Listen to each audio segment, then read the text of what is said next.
Yes. चलो ठीक है, ध्यान दोगे लास्ट क्लास में हम लोग क्या डिस्कस किए हुए थे? Newton first law of motion, inertia. Inertia में हम लोग डिस्कस किए हुए थे इनर्शिया ऑफ रेस्ट और इनर्शिया ऑफ, दो टाइप का, inertia of rest and inertia of motion. Inertia of rest से भी रिलेटेड बहुत सारा एग्जांपल दिए हुए थे, इनर्शिया ऑफ मोशन से भी बहुत सारा एग्जांपल था, और जितना भी हम समझाए हुए हैं आप उसको याद करोगे अच्छे से। आपके बुक में जो है एग्जांपल्स दिया हुआ है, आपके बुक से ही सारा एग्जांपल्स हम समझाए हुए थे, ठीक है, और वही क्वेश्चंस एक्सरसाइज में दिया है, इसलिए दिक्कत नहीं हुआ होगा, लेकिन लर्न कर लोगे ताकि आप अच्छे से लिख सको, है ना। चलो आज हम लोग पढ़ने वाले हैं Newton second law of motion, ठीक है, Newton second law of motion. तो देखोगे Newton second law of motion पढ़ने से पहले हम लोग लीनियर मोमेंटम के बारे में पढ़ेंगे। लीनियर मोमेंटम या फिर सिंपली इसको हम लोग मोमेंटम पढ़ते हैं, ठीक है। तो लीनियर मोमेंटम क्या है, चलिए देखिए।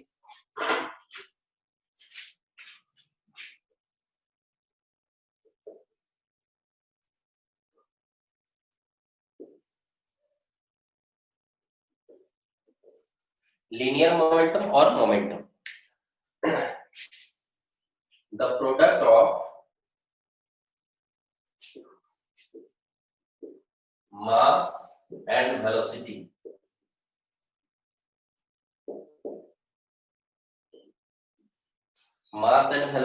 of an object is called momentum.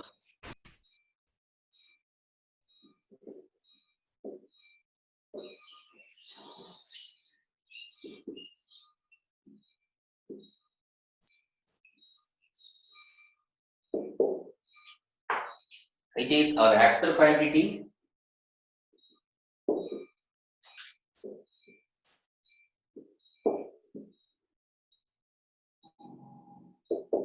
its SI unit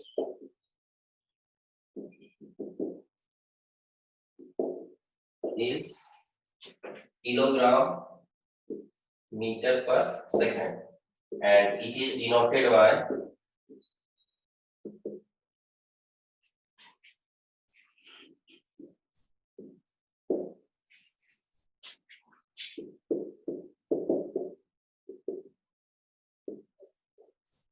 देखो जो भी हम दिखाए हुए हैं, चलो बाद में पढ़ते हैं समझाते हैं। मोमेंटम को चलो एक एग्जांपल से ही समझ लेते हैं। सपोज कोई एक ऑब्जेक्ट है 1 kg का, कई कंडीशन लेते हैं, देखो केस 1, केस 2, केस 3। वही ऑब्जेक्ट, इसका वेलोसिटी है 0। सेकंड केस में वेलोसिटी मान लो कि ले लेते हैं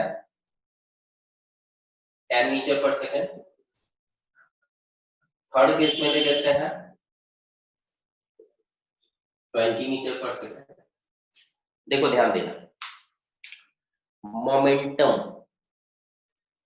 कोई भी ऑब्जेक्ट का हम लोग मोमेंटम जब भी कैलकुलेट करते हैं, इसका मतलब हम लोग मास और वेलोसिटी का प्रोडक्ट लेते हैं। मोमेंटम, कोई भी ऑब्जेक्ट का मोमेंटम का मतलब क्या होता है? Mass, the product of mass and velocity.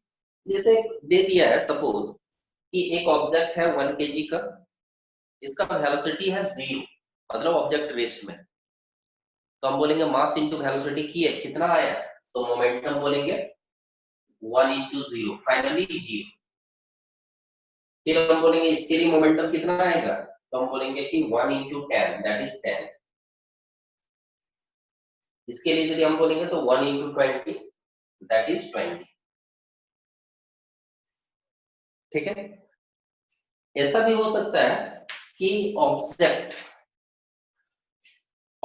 का वेलोसिटी 20 मीटर पर सेकंड है, एक दूसरा ऑब्जेक्ट है, देखो एक दूसरा ऑब्जेक्ट है,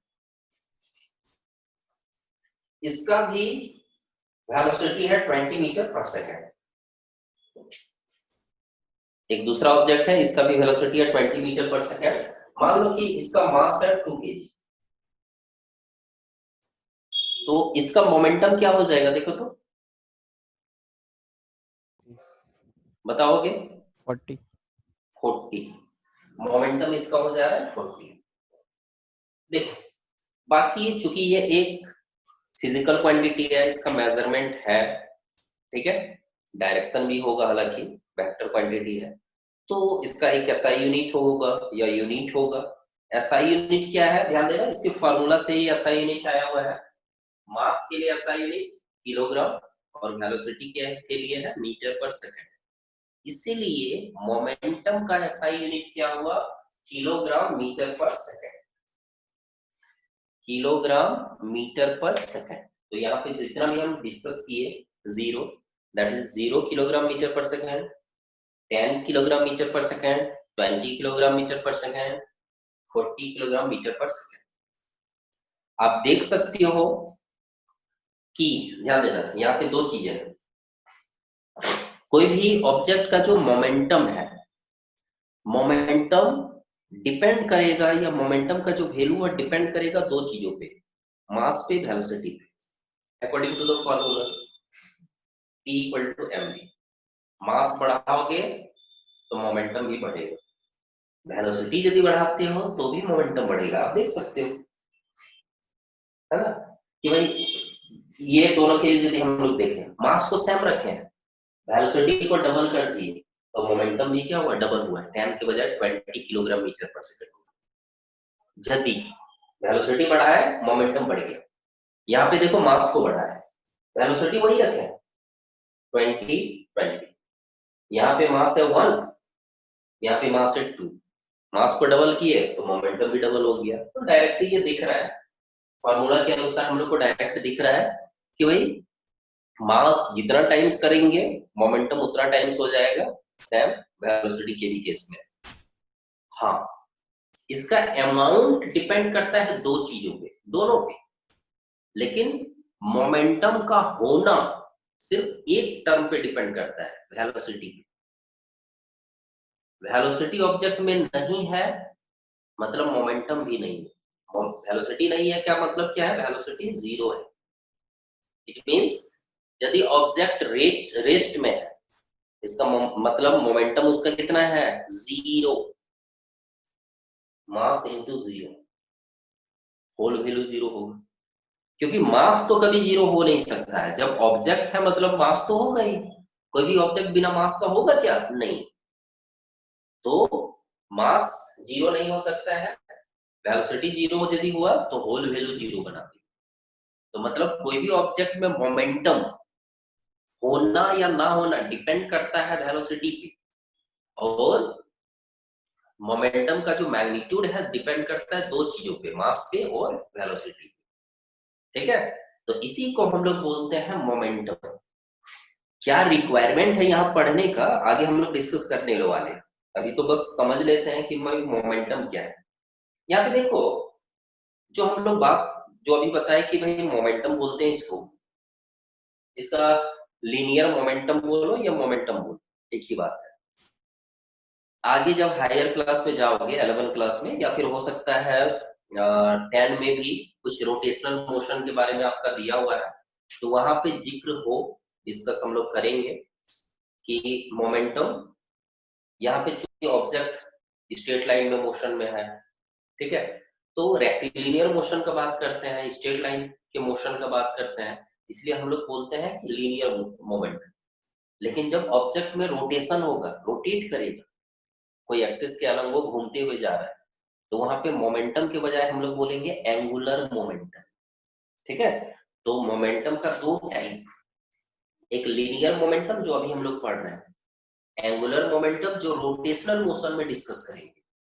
ठीक है, क्योंकि सिलेबस में हम लोग का सिर्फ लीनियर मोमेंटम है, इसलिए हम लोग यहाँ पे मोमेंटम भी बोल देते हैं, बुक में डायरेक्ट बोल देता है मोमेंटम। तो हमेशा ध्यान रखना है, यहाँ पे मोमेंटम का मतलब है लीनियर मोमेंटम। और लीनियर मोमेंटम का मेन फॉर्मूला क्या, मास इनटू वेलोसिटी। ठीक है, ध्यान दोगे, ये एक वेक्टर क्वांटिटी है, वेक्टर क्वांटिटी है मतलब इसका डायरेक्शन भी होगा, डायरेक्शन किधर होगा, जिधर ऑब्जेक्ट का वेलोसिटी है। ऑब्जेक्ट का वेलोसिटी यदि ईस्ट डायरेक्शन में है तो मोमेंटम का भी डायरेक्शन वही होगा। तो वेलोसिटी के ही डायरेक्शन में मोमेंटम का डायरेक्शन है, ये एक वेक्टर क्वांटिटी। और इसका एसआई यूनिट क्या है, अभी हम बताए किलोग्राम, और इसके लिए मीटर पर सेकंड, तो यहीं से आया हुआ है किलोग्राम मीटर पर सेकंड। और इसको हम लोग डिनोट करते हैं स्मॉल पी से, it is denoted by small p. ठीक, समझ गए ये लीनियर मोमेंटम में कोई दिक्कत? No sir. ठीक है ना, आगे बढ़ रहे हैं हम।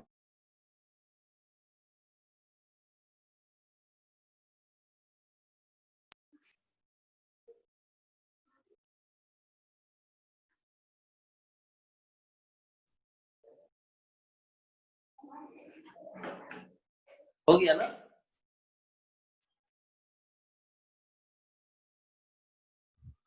जवाब दोगे? स्क्रीनशॉट ले लिए? आवाज आ? यस। चलो ठीक है, देखो ध्यान देना, हम लोग मोमेंटम यहाँ पे क्यों पढ़ रहे हैं, मोमेंटम एक नया टर्म क्यों इंट्रोड्यूस किया गया? कभी भी आप सोचो, कभी भी कोई ऑब्जेक्ट यदि रेस्ट में है, छोटा ऑब्जेक्ट है, आप मूव कराना चाहोगे, मास कम है, उसको वेलोसिटी गेन कराना चाह रहे हो, तो भाई कम फोर्स से ही काम चल जाएगा। लेकिन बड़ा ऑब्जेक्ट है तो ज्यादा फोर्स लगाना पड़ेगा, मतलब मास पे डिपेंड कर रहा है कि भाई कितना फोर्स लगाओगे मूव करने के लिए। दूसरा, कोई ऑब्जेक्ट यदि रेस्ट में है, मान लो कि 10 मीटर पर सेकंड से मूव करा रहे हो, फोर्स जितना लगेगा। सेकंड केस ये कि भाई उसको ज्यादा वेलोसिटी आप देना चाह रहे हो, 30 मीटर पर सेकंड से मूव कराना चाह रहे हो, मतलब उसमें ज्यादा फोर्स लगाना पड़ेगा। मतलब हम लोग यहाँ पे क्या देख रहे हैं, यदि ऑब्जेक्ट में मोशन या रेस्ट के स्टेट में यदि चेंजेस लाना चाह रहे हैं, तो ये तो पहले ही पढ़े थे फर्स्ट लॉ ऑफ मोशन में कि रेस्ट या मोशन के स्टेट में चेंजेस लाना चाह रहे हैं, तो भाई फोर्स ये बताएगा। Newton second law of motion में हम लोग ये जानने वाले हैं फोर्स कितना चाहिए, तो इसीलिए हम लोग यहाँ पे पढ़े लीनियर मोमेंटम कि भाई फोर्स डिपेंड करेगा मोमेंटम पे, मास ज्यादा होगा तो फोर्स भी ज्यादा लगाना होगा, वेलोसिटी ज्यादा इंक्रीज कर रहे हो तो फोर्स भी ज्यादा लगाना पड़ेगा। ठीक है, तो यही है। तो मोमेंटम एक टर्म, ये जो है ये टर्म इन्वॉल्व किया गया है Newton second law of motion में। तो चलो हम लोग स्टार्ट करते हैं Newton second law of motion.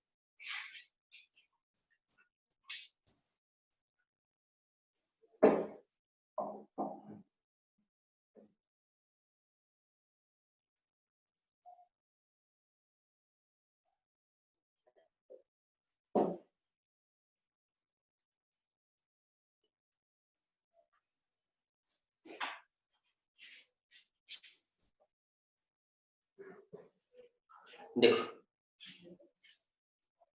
Question है, state Newton second law of motion and derive the expression of force. Sir हाँ जी, सर वीडियो नहीं दिखाया जा रहा ठीक से। देखो आजकल जिस तरह से वेदर है ना, मौसम के कारण नेटवर्क प्रॉब्लम है। आपके पास ऐसा होगा, बहुत स्टूडेंट को अच्छे से दिख रहा होगा, है ना? पिछला क्लास में भी ऐसा हुआ था बच्चों के साथ, तो धीरे धीरे ठीक हो जाएगा, देखो, है ना? बाकी बच्चों के भी साथ ऐसा है? Yes sir, video clear. Yes sir. Video clear नहीं आ रहा है? क्लियर है ना? No sir. No sir. सबका वही प्रॉब्लम है? हाँ सर। यस सर, ब्लर आ रहा है। ब्लर आ रहा है?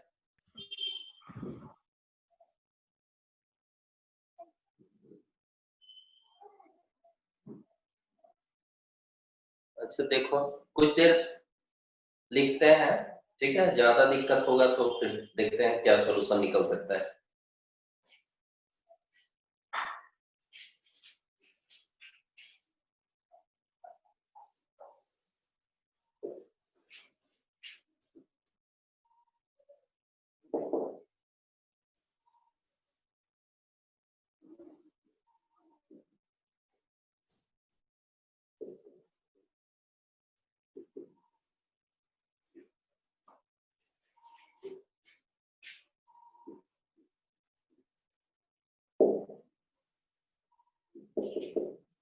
देखो Newton second law of motion का स्टेटमेंट हम लिख रहे हैं पहले, उसके बाद हम समझाते हैं, ठीक है। अब देखो पढ़ो एक एक लाइन।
देखो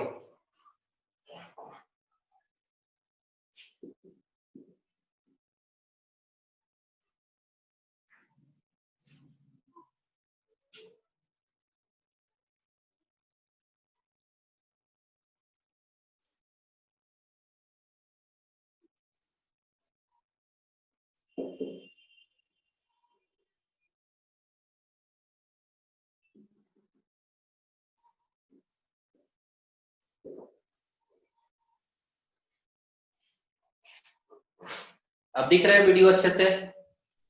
नो सर। चलो ठीक है, ध्यान देना। नो नहीं दिख रहा है? नहीं सर। Sir blur. तो कैसे होगा? आवाज आ रही है अच्छे से?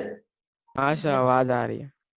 चलो ठीक है, आवाज आ रही है तो आवाज सुनो, ठीक है। ज्यादा दिक्कत होगा तो नेक्स्ट क्लास में हम रिपीट कर देंगे, ठीक है। और आज ज्यादा कुछ नहीं पढ़ाएंगे, आज जल्दी ही क्लास ऑफ कर देंगे, ठीक है, क्योंकि आज कम ही पढ़ाएंगे। नेक्स्ट क्लास में होगा तो ज्यादा लंबा क्लास ले लेंगे, ठीक है। जब दिक्कत हो रहा है तो ज्यादा आगे बढ़ना भी ठीक नहीं है, ठीक है। तो देखोगे statement Newton second law of motion का क्या है, देखो स्टेटमेंट ये है, the rate of change of momentum of an object is directly proportional to external force applied on the object. यहां तक पढ़ते हैं, एंड के बाद में मतलब देखोगे कोई भी ऑब्जेक्ट में जब हम फोर्स अप्लाई करते हैं तो क्या होगा, उसमें मोमेंटम में चेंजेज आएगा।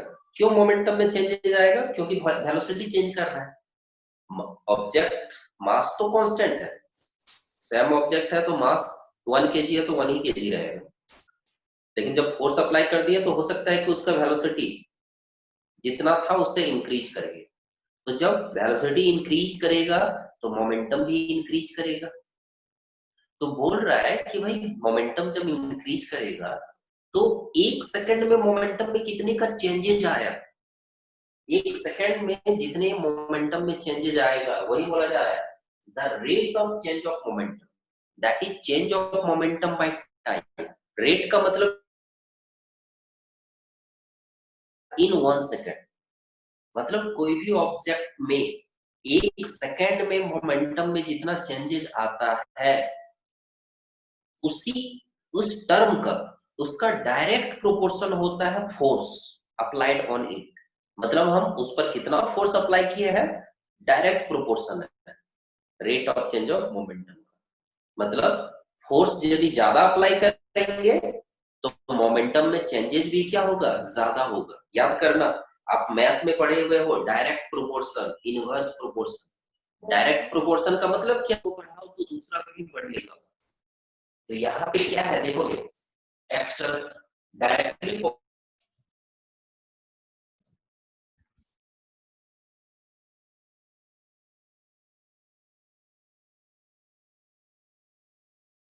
सर पूरा स्क्रीन ब्लैक हो गया, आवाज भी नहीं आ रहा।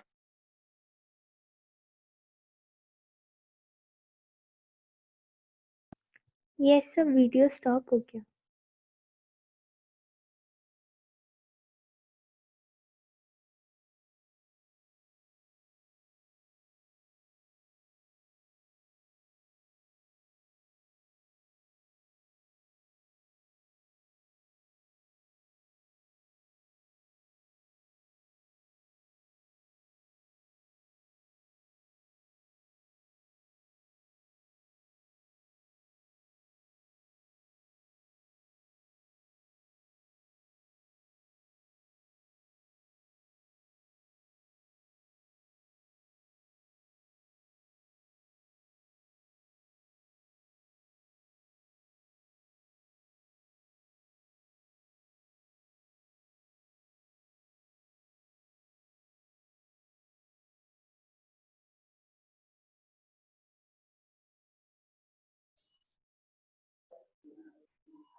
सर अब पूरा क्लियर आ रहा है। चलो ठीक है, वेरी गुड। पूरा कट गया था, पता नहीं नेटवर्क प्रॉब्लम से। ठीक है, देखो तो हम क्या बात कर रहे थे कि यदि हम फोर्स, अप्लाइड फोर्स यदि बढ़ाएंगे तो सर मोमेंटम, डायरेक्ट इनवर्स। हाँ डायरेक्ट प्रोपोर्शन मतलब क्या, एक वैल्यू बढ़ाओ तो दूसरा भी बढ़ेगा। फोर्स बढ़ाओ तो मोमेंटम जो इंक्रीज कर रहा है, मोमेंटम भी ज्यादा बढ़ेगा। ठीक है, और सर एक्सीलरेशन।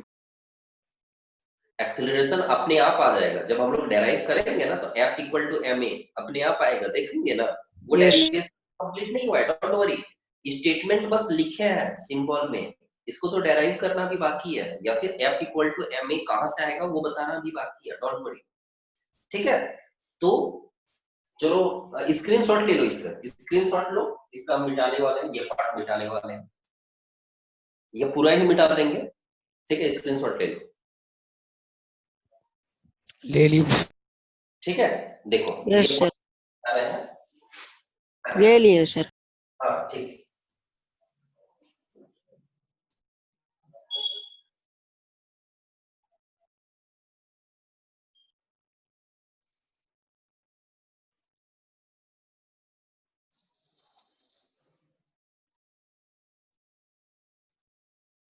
अब चलो प्रूफ में आते हैं, F equal to m a, इसके स्टेटमेंट से कैसे आएगा देखो।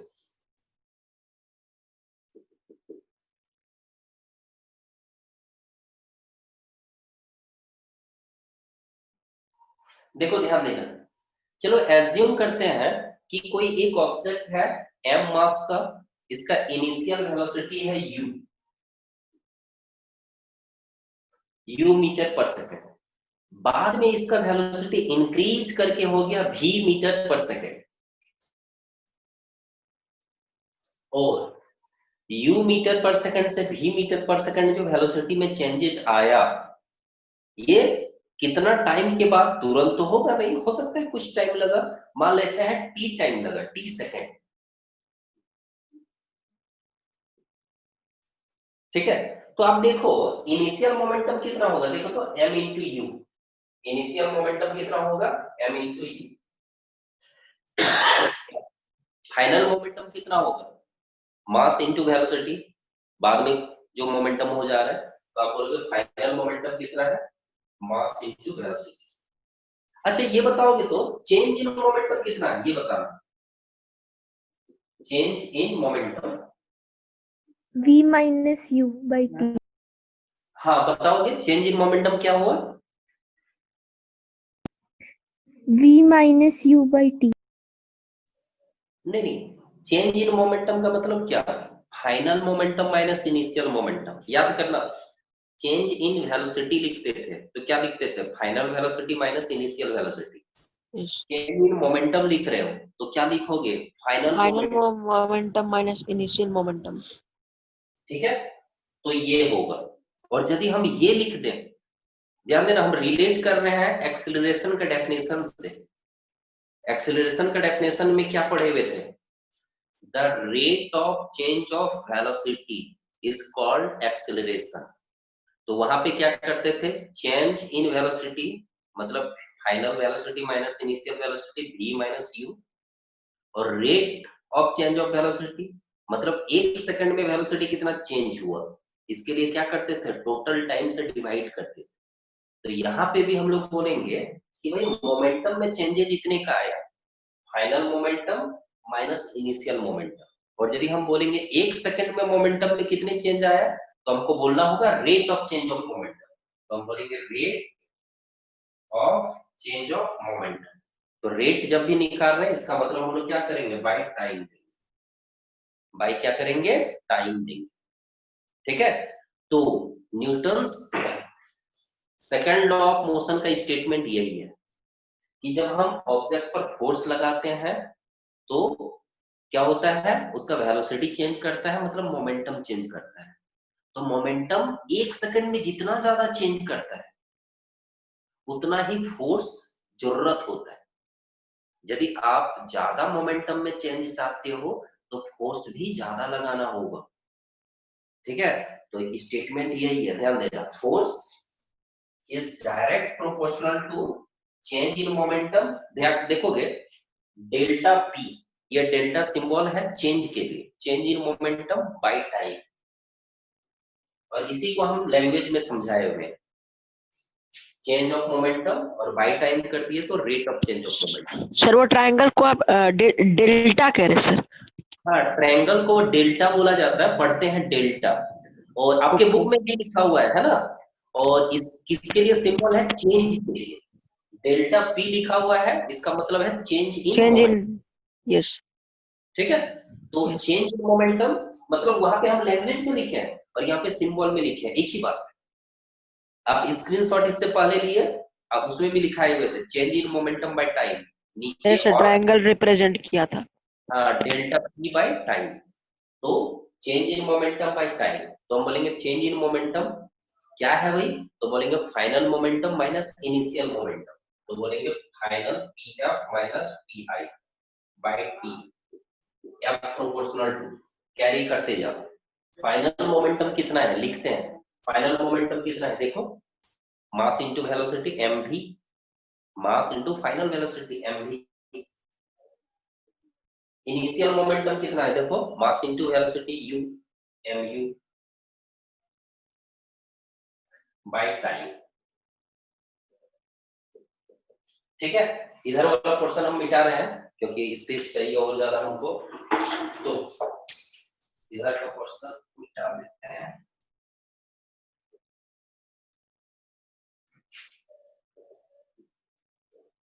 ध्यान देना, ये देखो दोनों में यदि हम m कॉमन ले लें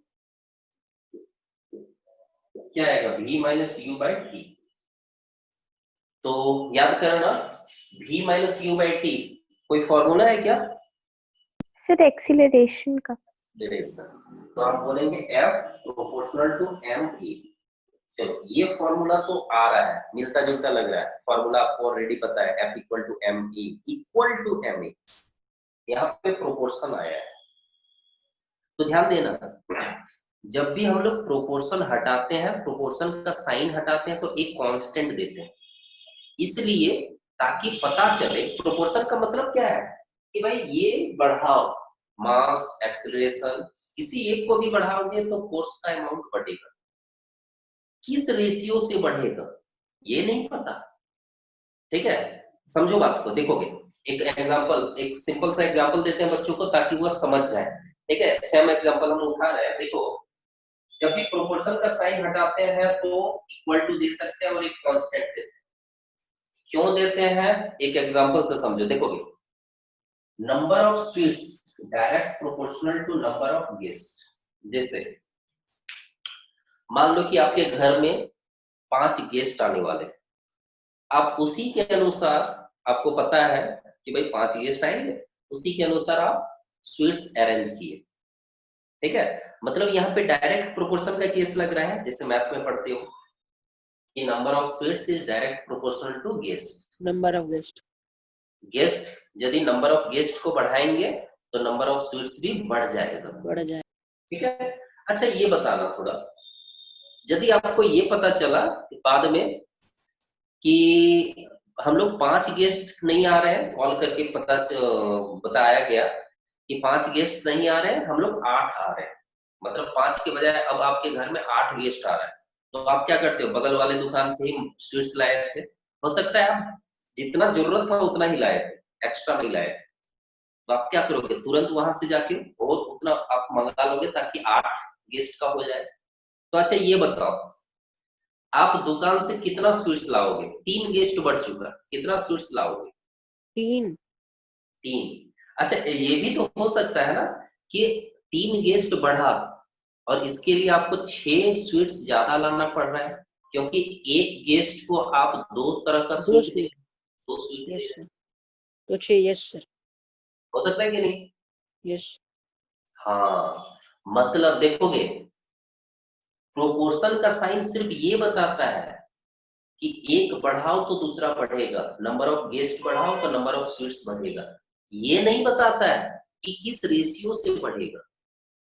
यदि ऐसा है कि भाई एक गेस्ट बढ़ाया गया तो एक स्वीट्स भी बढ़ाओ, तो यहाँ पे डायरेक्ट आप लिख सकते हो S इक्वल टू G, मतलब गेस्ट यदि 5 है तो स्वीट्स भी कितना, 5, गेस्ट यदि 8 तो स्वीट्स भी कितना हुआ, 8। और सर यही कंडीशन अगर इनवर्स में रहा तो ये तो पहले समझ लो बाबू, ये समझ लो पहले। तो अब देखो गेस्ट और स्वीट्स, यदि एक गेस्ट को एक ही स्वीट यदि दे रहे थे तो आपके पास क्या है, 5 गेस्ट था तो 5 ही स्वीट्स आप लाए, 8 गेस्ट तो 8 स्वीट्स लाए। यदि ऐसा है आप एक गेस्ट को 2 स्वीट्स दे रहे थे तो आपको बोलना होगा कि गेस्ट यदि बढ़ रहा है तो स्वीट्स तो बढ़ा ही रहे हो, लेकिन किस रेशियो से बढ़ा रहे हो, देखोगे 1:2। साइन हटाए तो इक्वल टू 2 और लिखोगे 2, प्रोपोर्शन का साइन हटाए 2 इसलिए मल्टीप्लाई कर रहे हो कि गेस्ट जितना बढ़ेगा स्वीट्स उसका डबल बढ़ेगा, क्योंकि एक गेस्ट को आप 2 स्वीट दे रहे हो, तो इसीलिए 3 गेस्ट बढ़ गया तो आपको स्वीट्स कितना बढ़ाना पड़ेगा, 2 3 जा 6। मतलब प्रोपोर्शन का साइन सिर्फ ये बताता है कि यदि आप गेस्ट नंबर ऑफ गेस्ट बढ़ रहा है तो नंबर ऑफ स्वीट्स भी बढ़ेगा, किस रेशियो से बढ़ेगा इसके लिए हमको एक कांस्टेंट देना पड़ता है, प्रोपोर्शन का साइन हटाए इक्वल टू दिए और कांस्टेंट क्या दिया यहाँ पे 2, ये जो कांस्टेंट हम मल्टीप्लाई किए ये बता रहा है कि भाई गेस्ट यदि 3 बढ़ा रहे हैं तो स्वीट्स कितना बढ़ाना पड़ रहा है, डबल, इसलिए 2 मल्टीप्लाई किए क्योंकि एक के लिए 2। तो इसीलिए जब भी हम लोग प्रोपोर्शन का साइन हटाते हैं तो एक कांस्टेंट जरूर देते हैं कि या कोई भी K2 M2 कोई ना कोई कांस्टेंट देना पड़ता है हम लोग। अब ये समझ में आया कोई दिक्कत इसमें, प्रोपोर्शन का साइन हटाते हैं तो क्यों कांस्टेंट देते हैं, कोई दिक्कत? No sir. ठीक है, तो अब देखो प्रोपोर्शन का साइन हटाए कांस्टेंट दिए, ठीक, अब इस कांस्टेंट का वैल्यू भी जानना होगा कि वैल्यू यहाँ पे जैसे एग्जांपल में बताया कि भाई 2 है, एक गेस्ट के लिए 2 स्वीट दे रहे थे तो 2 है, एक गेस्ट के लिए एक ही स्वीट यदि देते तो क्या होगा? हाँ जी सर, वो स्वीट और गेस्ट के बीच में कौन सा साइन है सर? प्रोपोर्शन का, ये प्रोपोर्शन का साइन है, ये प्रोपोर्शन का साइन है, यहाँ शुरू से तो देते रहे, ये प्रोपोर्शन का साइन है। Yes sir. ठीक है, प्रोपोर्शन। Okay sir. तो इसलिए अब हम लोग k का वैल्यू निकालेंगे, तो एक्सपेरिमेंटली ये पाया गया कि यदि एक ऑब्जेक्ट है 1 kg का, यदि हम लेते हैं एक ऑब्जेक्ट 1 kg का लिए और उसमें एक्सेलरेशन यदि हमको चाहिए 1 मीटर पर सेकंड स्क्वायर, मतलब एक ऑब्जेक्ट है और कितना हर एक सेकंड उसका वेलोसिटी इंक्रीज करा रहे हैं 1 मीटर पर सेकंड हर एक सेकंड, तो एक्सेलरेशन होगा 1 मीटर पर सेकंड स्क्वायर। तो हम बोलेंगे ये एक्सपेरिमेंटली देखा गया कि भाई तब कितना फोर्स लग रहा है, देन ये पाया गया कि भाई फोर्स का वैल्यू लग रहा है 1 न्यूटन। तो ये जो डाटा हमारे पास आया उसका वैल्यू चलो यहाँ पे पुट करते हैं, ठीक है, इक्वेशन 1 पे, फ्रॉम इक्वेशन 1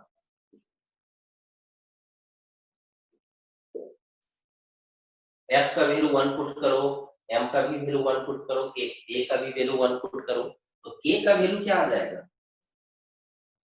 1 आएगा। यस सर आएगा। तो ये पाया गया कि भाई प्रोपोर्शन का साइन हटाए, कांस्टेंट दिए के, ये तो देना ही पड़ेगा। बाद में पता चला कि के का वैल्यू 1 ही आया, ठीक है। जैसे यहाँ पे के का वैल्यू 1 भी हो सकता था, यदि आप एक गेस्ट को एक ही स्वीट दे रहे हो तो प्रोपोर्शन का साइन हटाए और कांस्टेंट की जगह पे क्या दिए 1, हो सकता है। तो यहाँ पे भी प्रोपोर्शन का साइन हटाए के देंगे, लेकिन के का वैल्यू 1 है इसलिए ये हट गया, एफ इक्वल टू क्या हो गया, एम ए। इसलिए आप के का वैल्यू यदि आप 1 पे पुट करो, आप लिख दो putting k equal to 1 in equation 1, therefore 1 put कर दिए तो क्या फॉर्मूला बन गया, F equal to m a, hence proof, ठीक है।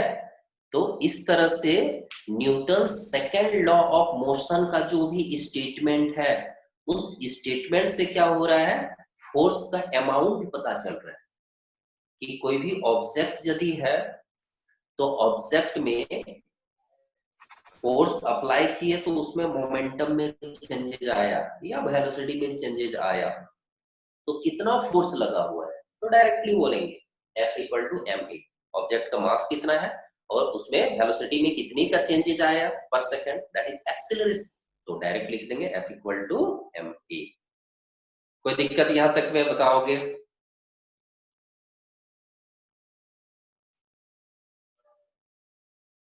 सर क्या सर? कहीं दिक्कत है अभी जो हम समझाए तो बोलोगे? No sir. चलो ठीक है।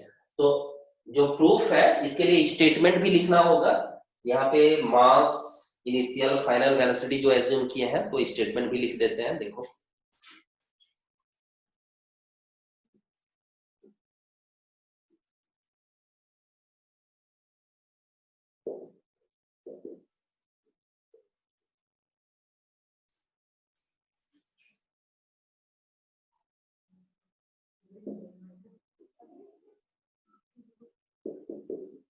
सर हाँ जी, सर जैसे कोई पूछा मतलब in one line answer that what is the second law या फर्स्ट लॉ ऑफ न्यूटन, तो सर हम क्या आंसर करेंगे एक ही देखो लाइन में मतलब? लाइन का तो बात नहीं है, Newton second law of motion पूछेगा तो पूरा लिखना है, क्योंकि नहीं वो सब। लॉ उसमें आधा लिखेंगे इसका मतलब गलत ही होगा, कुछ ना कुछ तो गलत होगा। वो यस लॉ सर। है, इसमें काट काट नहीं कर सकते, ठीक है। तो वो यस। पूरा लिखना होगा। क्या लिखना होगा कि कोई भी ऑब्जेक्ट में मोमेंटम में जितना चेंज आ रहा है 1 सेकंड में, उस पर डायरेक्ट प्रोपोर्शनल है force, force is direct proportional to rate of change of momentum, ठीक है। और उसमें और एक चीज क्या लिखा है, and the change occurs in the direction of force. Change occurs in the direction of force का क्या मीनिंग है, मतलब फोर्स वेलोसिटी के डायरेक्शन में यदि लगाएंगे तो मोमेंटम बढ़ जाएगा, और यदि फोर्स वेलोसिटी के अपोजिट डायरेक्शन, ठीक है। देखो इसी से रिलेटेड चलो कुछ क्वेश्चन डिस्कस करते हैं।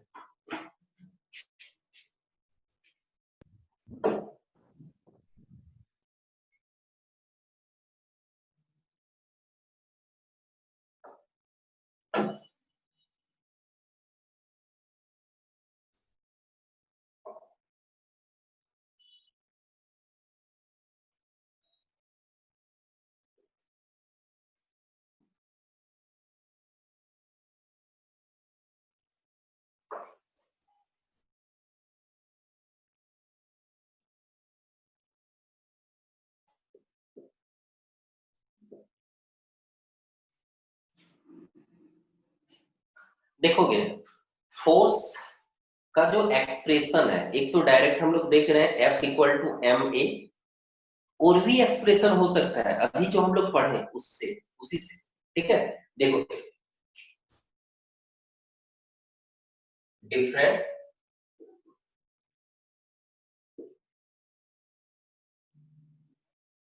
Forms for expression of force. क्या क्या हो सकता है? एक तो आप ये देखें F इक्वल टू ma, दूसरा डायरेक्टली आप लिखोगे m v minus you by T, A के जगह पे v minus you by T लिखना होगा, क्योंकि आपको दे देगा, देखोगे क्वेश्चन ऐसा देगा कि कोई एक ऑब्जेक्ट है 2 kg का है, रेस्ट में था, 5 सेकंड तक उस पर फोर्स लगा 10 न्यूटन का, वेलोसिटी कितना हो जाएगा, दैट इज फाइनल वेलोसिटी निकालना है, ये एक्सप्रेशन निकालो। नेक्स्ट, न्यूटन सेकंड लॉ का जो स्टेटमेंट था उसके अनुसार भी दे देगा, force equal to change in momentum by time. Directly कभी कभी दे देता है कि 100 न्यूटन का फोर्स लगाए कोई भी एक ऑब्जेक्ट में, 2 kg के ऑब्जेक्ट में 2 सेकंड तक के लिए, चेंज इन मोमेंटम बताओ। तो change in momentum equal to direct क्या हो जाएगा, फोर्स इनटू टाइम। ऐसा क्वेश्चन हम लोग डिस्कस करेंगे, इसलिए सारा एक जगह पे लिखा दे रहा है, आपके बुक में न्यूमेरिकल्स है इस तरह का, change in momentum equal to force into time. और यहां से भी देखोगे एक फॉर्मूला आ रहा है, v माइनस यू के बदले में लिखेंगे क्या, change in velocity v minus you. ठीक है, तो एक आपके पास ये भी है F equal to m delta v by t। ठीक है, तो ये अलग अलग फॉर्म है फोर्स की। ठीक, इसका भी स्क्रीनशॉट ले लो एक।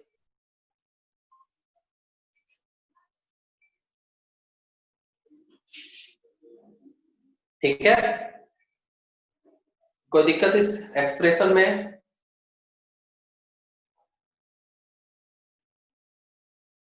बताओगे साहिल?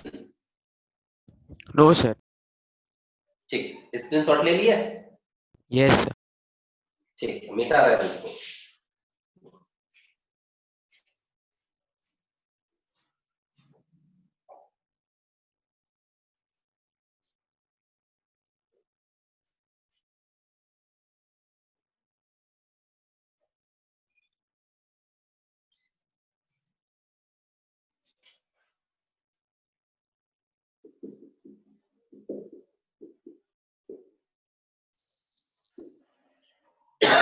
देखो ध्यान देना, इससे रिलेटेड 3-4 क्वेश्चन, थ्योरेटिकल क्वेश्चंस आपका आता है, बुक में है। एक क्वेश्चन हम डिस्कस कर रहे हैं, बाकी नेक्स्ट क्लास में डिस्कस करेंगे, ताकि ये जो पोर्शन है वो कंटिन्यू रहेगा, आगे भी हम लोग पढ़ लेंगे। यदि आज कुछ दिक्कत होगा, नेटवर्क प्रॉब्लम, ऑडियो वीडियो समझ में नहीं, सुनाई नहीं पड़ता होगा, तो नेक्स्ट क्लास में हम लोग कर लेंगे। तो देखो आपके पास ये फॉर्मूला है F equal to m v minus you by T.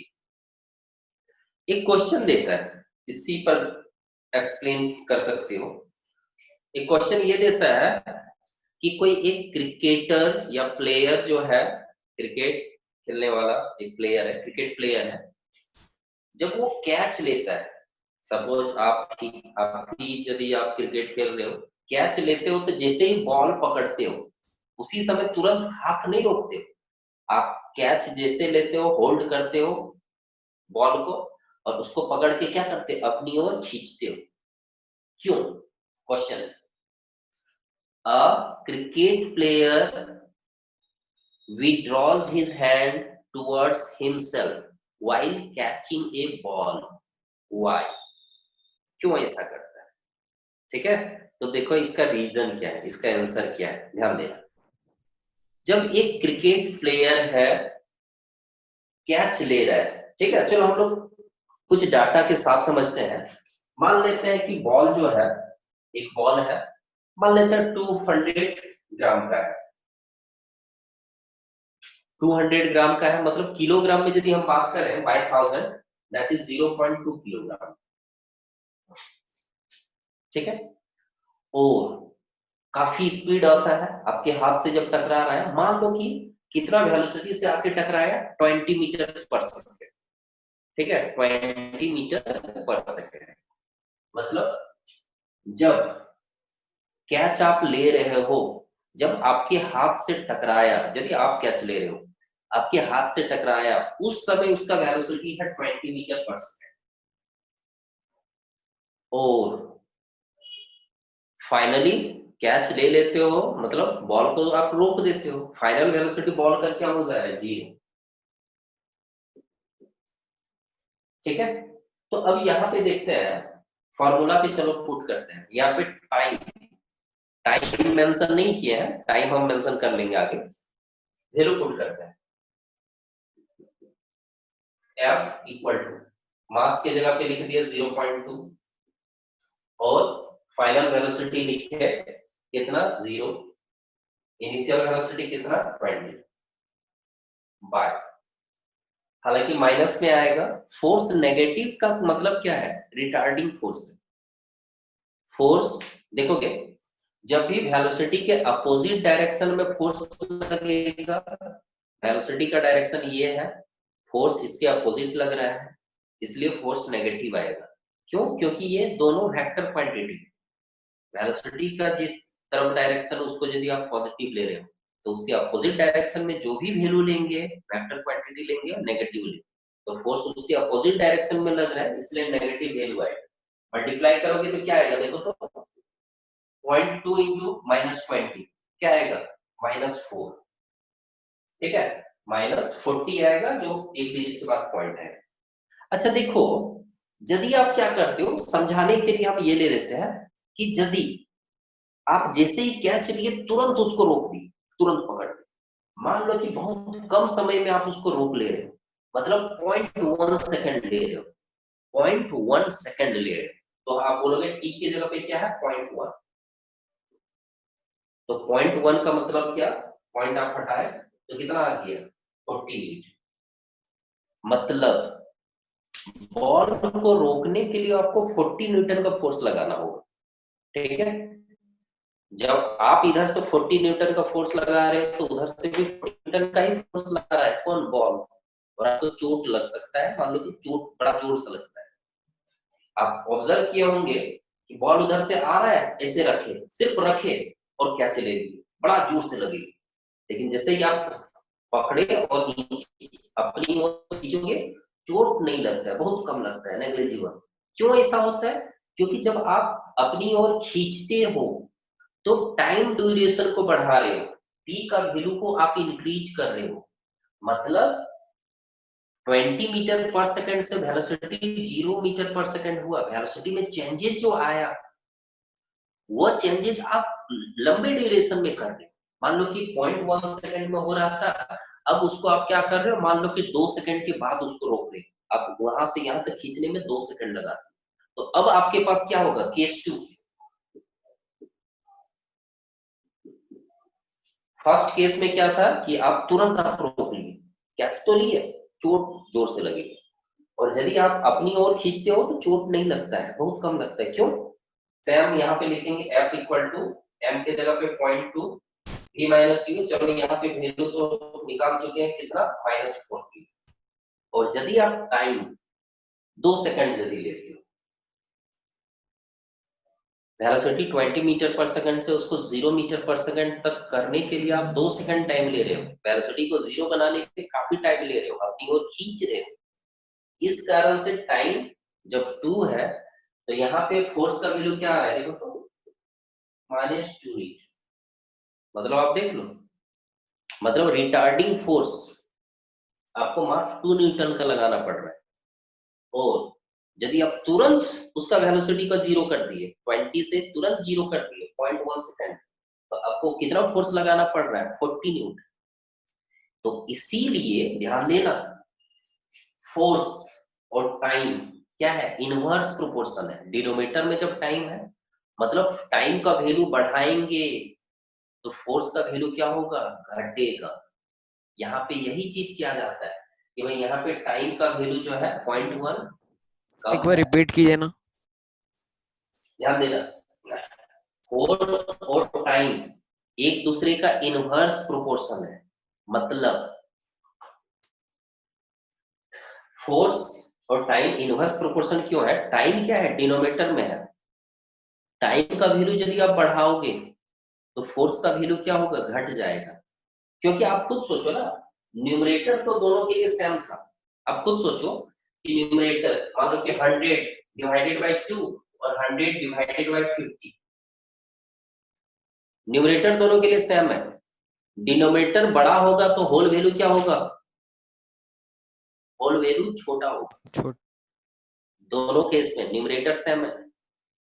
Denominator 2 है, डिनोमिनेटर 50 है। डिनोमिनेटर बड़ा होगा, होल वैल्यू छोटा होगा।